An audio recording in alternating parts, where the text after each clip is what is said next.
매일 밤 당신은 임상적으로 정신병과 구별할 수 없는 상태에 빠집니다. 시각적 환각을 보고 존재하지 않는 소리를 들으며 신체는 마비되고 감정은 통제 불가능한 폭풍처럼 휘몰아칩니다.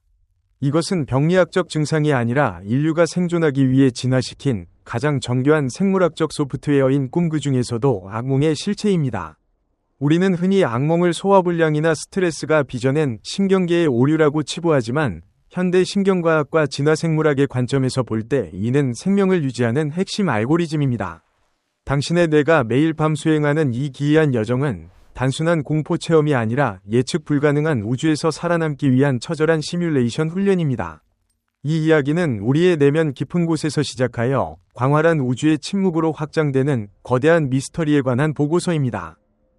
현대 신경과학은 뇌를 수동적인 정보 수신기가 아닌 능동적인 예측 기계로 정의합니다. 1.5kg의 이 지방질 덩어리는 두개골이라는 영원한 어둠 속에 갇혀 있으며 오직 전기 신호만을 통해 외부 세계를 재구성합니다. 칼 프리스턴의 자유에너지 원리에 따르면 뇌의 지상 과제는 놀라움을 최소화하고 예측 오차를 줄이는 것입니다. 깨어있는 동안 뇌는 감각 데이터를 통해 끊임없이 내부 모델을 수정하지만 감각 입력이 차단되는 수면 상태가 되면 뇌는 저장된 기억을 바탕으로 가상현실을 구축합니다. 이것이 바로 꿈입니다. 특히 악몽은 뇌가 미래에 닥칠지도 모르는 최악의 상황을 미리 연습하는 고도로 발달한 생존 훈련 프로그램입니다. 핀란드의 인지신경과학자 안티 레본수오가 제안한 위협 시뮬레이션 이론은 우리가 왜 식은땀을 흘리며 잠에서 깨어나는지를 명쾌하게 설명합니다. 수십만 년 전 아프리카의 초원에서 살던 우리 조상들에게 실수는 곧 죽음이었습니다. 맹수에게서 도망치는 연습을 실제 상황에서 수행할 수는 없습니다. 실패는 곧 유전자의 소멸을 의미하기 때문입니다. 따라서 자연은 안전한 가상현실 훈련장을 고안해냈습니다. 당신이 꿈속에서 정체불명의 존재에게 쫓기거나 높은 곳에서 떨어질 때 당신의 뇌는 실제 위협 상황과 동일한 신경회로를 활성화하여 투쟁 도피 반응을 연습합니다. 이때 심장 박동이 빨라지고 근육으로 혈류가 집중되는 것은 가상의 위협에 대한 실제적인 생리적 반응입니다. 이 시뮬레이션의 정교함은 렘수면 단계의 신경생물학적 기제를 통해 더욱 명확해집니다. 우리가 깊은 잠에 빠져 급속 안구 운동 단계인 렘수면에 진입하면 뇌교는 척수로 내려가는 운동신경을 차단하여 전신을 마비시킵니다. 이는 꿈속의 격렬한 움직임이 현실의 신체 손상으로 이어지지 않도록 하는 안전장치입니다. 동시에 공포와 불안을 담당하는 편도체는 깨어있을 때보다 더욱 강하게 활성화되는 반면 이성과 논리를 관장하는 전두엽의 기능은 억제됩니다. 이러한 뇌의 상태는 논리적 판단이 불가능한 상황에서 극도의 공포를 경험하게 만듭니다.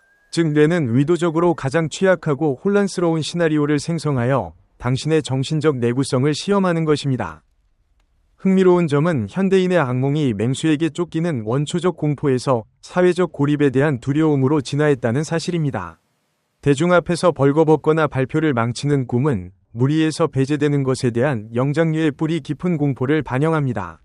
원시사회에서 집단으로부터의 추방은 곧 죽음을 의미했기에 뇌는 사회적 평판의 추락을 물리적 죽음만큼이나 치명적인 위협으로 인식합니다. 캐나다 몬트리올 대학교의 연구에 따르면 악몽은 이러한 사회적 불안을 미리 체험하게 함으로써 실제 상황에서의 감정 조절 능력을 향상시키는 역할을 합니다. 그러나 이 정교한 기계도 때로는 오작동을 일으킵니다. 정상적인 렘수면 중에는 스트레스 호르몬인 노르에피네프린의 농도가 급격히 낮아집니다. 이는 고통스러운 기억을 감정적 독성 없이 재처리할 수 있게 해주는 화학적 축복입니다. 캘리포니아 대학교 버클리 캠퍼스의 연구진은 이를 야간의 심리치료라고 명명했습니다. 그러나 외상 후 스트레스 장애 환자들의 경우 이 안전장치가 고장나 노르에피네프린 수치가 떨어지지 않은 채 공포의 시나리오가 무한히 반복되는 지옥에 갇히게 됩니다. 이는 뇌의 예측 모델이 과거의 트라우마에 고착되어 더 이상 새로운 정보를 통합하지 못하는 상태, 즉 과적합 오류에 빠진 것과 같습니다. 악몽의 기능은 단순한 방어를 넘어 창의성의 원천이 되기도 합니다. 논리의 감시가 사라진 꿈의 세계에서는 서로 무관해 보이는 정보들이 무작위로 연결됩니다. 벤젠의 고리 구조를 발견한 프리드리히 케쿨레나 재봉틀의 바늘 구조를 고안한 엘리아스 하우의 사례처럼 뇌는 혼돈 속에서 혁신적인 해답을 찾아냅니다. 인공지능 연구에서 무작위 잡음을 주입하여 신경망의 유연성을 높이는 것처럼 악몽은 우리의 사고가 경직되는 것을 막고 인지적 유연성을 확보하게 해주는 필수적인 혼란입니다. 이제 시선을 내면의 우주에서 외부의 광활한 우주로 돌려봅시다. 인간의 뇌가 매일 밤 가상의 신호를 만들어내듯 우리 인류는 우주라는 거대한 어둠 속에서 누군가가 보내올지 모르는 신호를 기다리고 있습니다. 하와이 마우나케아 산 정상 영원한 침묵 속에 잠긴 전파 망원경 통제실에서 우리는 또 다른 형태의 고독한 시뮬레이션을 마주합니다. 외계 지적 생명체 탐사 계획인 세티 프로젝트의 연구원 미는 수십 년간 우주의 백색 소음 속에서 의미 있는 신호를 찾아 헤매고 있습니다. 그에게 우주의 침묵은 단순한 고요가 아니라 인류가 우주에서 홀로일지도 모른다는 거대한 악몽의 실체입니다. 민이 마주하고 있는 모니터에는 초당 수십억 개의 데이터가 폭포수처럼 쏟아집니다. 이는 우주 전역에서 날아오는 전파 잡음으로 대부분은 별의 탄생이나 죽음 펄서의 회전과 같은 자연현상의 산물입니다.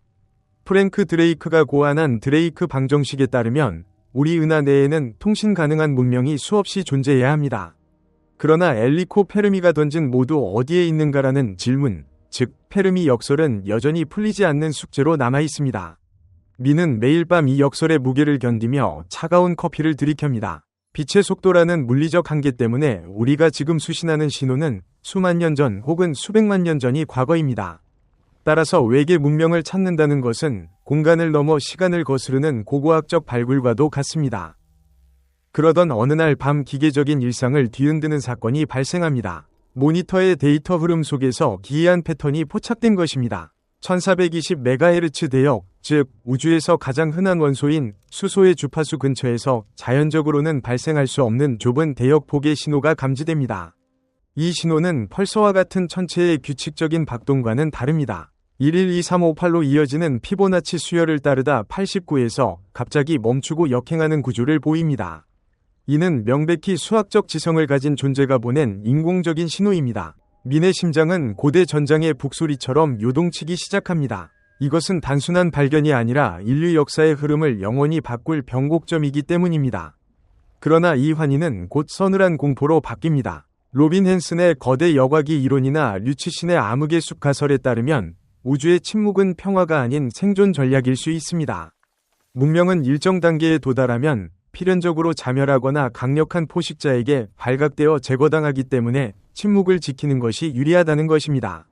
민이 발견한 신호가 우호적인 인사가 아니라 멸망해버린 문명이 남긴 마지막 비명이나 혹은 자신의 위치를 노출한 어리석은 자들을 사냥하기 위한 미끼라면 어떻게 하겠습니까?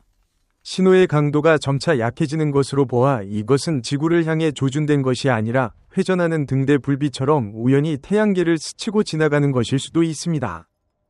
민은 떨리는 손으로 데이터를 분석하며 이 신호가 단순한 수열이 아님을 깨닫습니다. 그것은 거대한 데이터 패키지입니다. 획기적인 청취 프로젝트의 기술적 서명 분석법에 따라 그는 신호를 시각화합니다. 모니터에 나타난 것은 3차원적인 이중 나선 구조로 생물학적 DNA와 유사하지만 훨씬 더 복잡한 정보 밀도를 가지고 있습니다.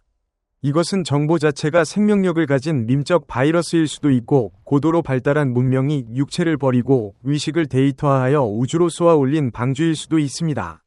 양자 역학적 중첩 상태를 포함하고 있는 이 데이터는 관찰자의 의식과 상호작용하며 스스로를 재구성하기 시작합니다. 이 순간 민은 자신이 판도라의 상자를 열었음을 직감합니다. 우주가 침묵했던 이유는 그곳이 비어있어서가 아니라 너무나 위험한 곳이기 때문일지도 모릅니다. 동물원 가설에 따르면 외계 문명은 인류를 보호구역의 동물처럼 관찰만 하고 있을 수도 있습니다. 그러나 이제 그 격리벽에 균열이 생겼습니다. 민의 컴퓨터 서버가 과열되며 굉음을 내기 시작하고 전 세계의 전파 망원경들이 동시에 동일한 좌표를 향해 움직입니다. 이것은 단순한 수신이 아니라 접속입니다. 수백만 광년 떨어진 곳에서 온 죽은 자들의 의식이 디지털 네트워크를 타고 지구의 신경망으로 침투하고 있습니다. 악몽이 개인의 뇌가 수행하는 생존 시뮬레이션이라면 이 신호는 인류라는 종 전체가 겪어야 할 거대한 시뮬레이션의 시작입니다. 뇌가 렘수면 동안 정보를 재구성하고 불필요한 시냅스를 가지치기 하듯 이 외계 데이터는 인류의 지식체계를 근본적으로 재편하려 듭니다. 민은 화면 속에서 끊임없이 변하는 방정식을 바라보며 기이한 평온함을 느낍니다. 그것은 공포를 넘어선 경외감입니다. 방정식의 우변에 놓인 미지수는 더 이상 파멸을 의미하지 않습니다. 그것은 준비됨을 의미합니다. 인류가 우주의 거대한 네트워크에 접속할 자격을 갖추었는지를 묻는 시험입니다. 우리의 뇌가 매일 밤 악몽을 통해 현실의 위협에 대비하듯 우주는 인류에게 거대한 수수께끼를 던짐으로써 우리를 진화시키려 합니다. 민이 발견한 신호는 단순한 외계인의 메시지가 아니라 인류가 다음 단계로 도약하기 위해 반드시 풀어야 할 과제입니다. 이제 전 세계의 과학자들과 슈퍼컴퓨터들이 이 데이터의 해독에 매달릴 것입니다. 이것은 물리적 전쟁이 아닌 인지적 혁명이 될 것입니다. 우리가 알던 물리 법칙과 철학적 난제들이 이 새로운 정보에 의해 다시 쓰일 것입니다. 밤하늘을 올려다보는 모든 이들의 눈빛이 달라질 것입니다. 별들은 더 이상 차가운 가스덩어리가 아니라 무수한 이야기와 경고를 담은 도서관의 불빛으로 보일 것입니다. 결국 악몽과 우주 탐사는 본질적으로 같은 행위입니다. 그것은 미지의 어둠 속을 더듬어 우리가 누구인지, 그리고 우리가 어디로 가고 있는지를 확인하려는 생명체의 본능적인 몸부림입니다. 두개골 안의 작은 우주에서 일어나는 신경전달 물질의 폭풍과 대기권 밖의 광활한 우주에서 날아오는 전파 신호는 모두 존재의 의미를 찾기 위한 단서들입니다. 우리는 두려움에 떨며 잠에서 깨어나지만 그 공포 덕분에 아침을 맞이할 준비를 마칩니다. 마찬가지로 인류는 우주의 거대한 침묵과 잠재적 위협 앞에서 전율하지만 바로 그 전율이 우리를 별들을 향해 나아가게 만드는 원동력입니다. 미니 데이터를 저장하고 동료들에게 연락을 취하는 순간 인류의 긴 고독은 끝이 났습니다. 우리는 더 이상 혼자가 아니면 동시에 더 이상 안전하지도 않습니다. 그러나 그것이 바로 살아있다는 증거입니다. 이것은 호모 사피엔스라는 종이 겪어온 인지적 진화의 최종 시험대이자 뇌과학과 천체물리학이 하나의 결론으로 수렴하는 거대한 특이점입니다. 민이 해독해낸 그 수학적 패턴은 우주의 엔트로피에 저항하는 지적 생명체들의 연대기이자 우리가 앞으로 작성해 나가야 할 생존 지침서이며, 이는 인류가 더 이상 단일 행성에 고립된 생물학적 개체가 아니라 우주라는 거대한 신경망의 시냅스로 기능하기 시작했음을 선포하는 신호탄입니다.